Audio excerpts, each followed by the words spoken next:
In a previous video, what we did was look at how to create this stack data structure. In that video, we just built up the essential operations of the stack data structure, which involves pushing elements onto the stack and popping them from the stack.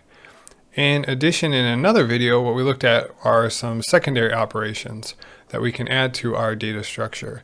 These include things like printing to the stack, getting the size, checking to see if it's empty, and getting the top element.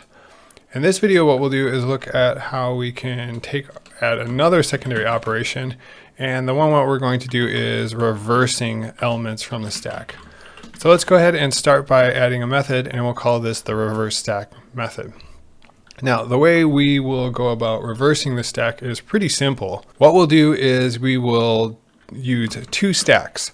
So our first stack, which we'll call self, let's say we push some items onto the stack, and those items are 1, 2, and 3. So what we're going to do is start popping items from that stack. So we'll pop item off. So let's say our item is 3 here. And then once we've popped that item off, we will want to add it or push it onto a new stack. So if we have an empty stack here, we will take the item that we popped off. So let's just call this temp. We will take that temporary element and then push it onto the stack. So you can see how this would work. So our stack, let's say we popped off 3, then we would go ahead and push it onto our stack, and this would give us 3.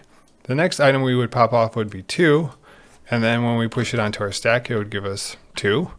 And then the final item that we pop off from the stack would be 1, and so when we push it onto our stack, we would have 1. So this is just a way of reversing a stack with push and pop methods. So the way we'll go about this is first create our secondary stack, which will be the stack that we push items onto. And then we'll say that while our stack that we want to reverse is not empty, so this is a secondary method that we coded up last time. So while our stack is not empty, we want to start popping items from the stack. And so the way we can write this is to say we want to take our stack and push items onto it. And the items that we want to push onto it are the ones that we pop off from the stack that we want to reverse. So if you remember, let's say our stack is 1, 2, and 3. This right here will first return 3, and then we're going to take that 3 and push it onto our stack. Then it will do 2, and then it will push it onto the stack. And I'll keep doing this until our stack that we want to reverse is empty. And then what we want to do is return the stack data. So we're just returning the items in this item here. So let's test this out. So first let's initialize the stack that we want to reverse, and let's push some items onto it. So let's start with, let's just push 1, 2, and 3 onto this stack. And then what we want to do is get a stack that consists of 3, 2, 1. So we want to reverse the stack. So we'll call our new method, and we'll want to print this just so we can see our result. And so if we did this all correctly, we should return 3, 2, 1. Let's actually print our stack before we do the reverse, just so we can see it and then see if our reverse is correct. So that's what we got. We got 1, 2, 3, which is the creation of our stack. We added push 1, push 2, push 3, and then we printed it out. So this is our 1, 2, 3. And then we went ahead and reversed it. We got 3, 2, 1.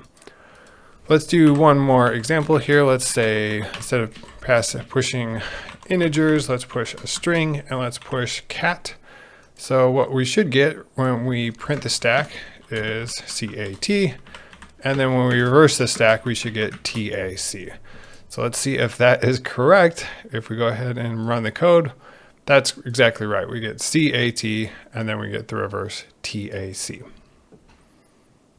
So that's how we can add to our stack data structure to reverse the items in the stack.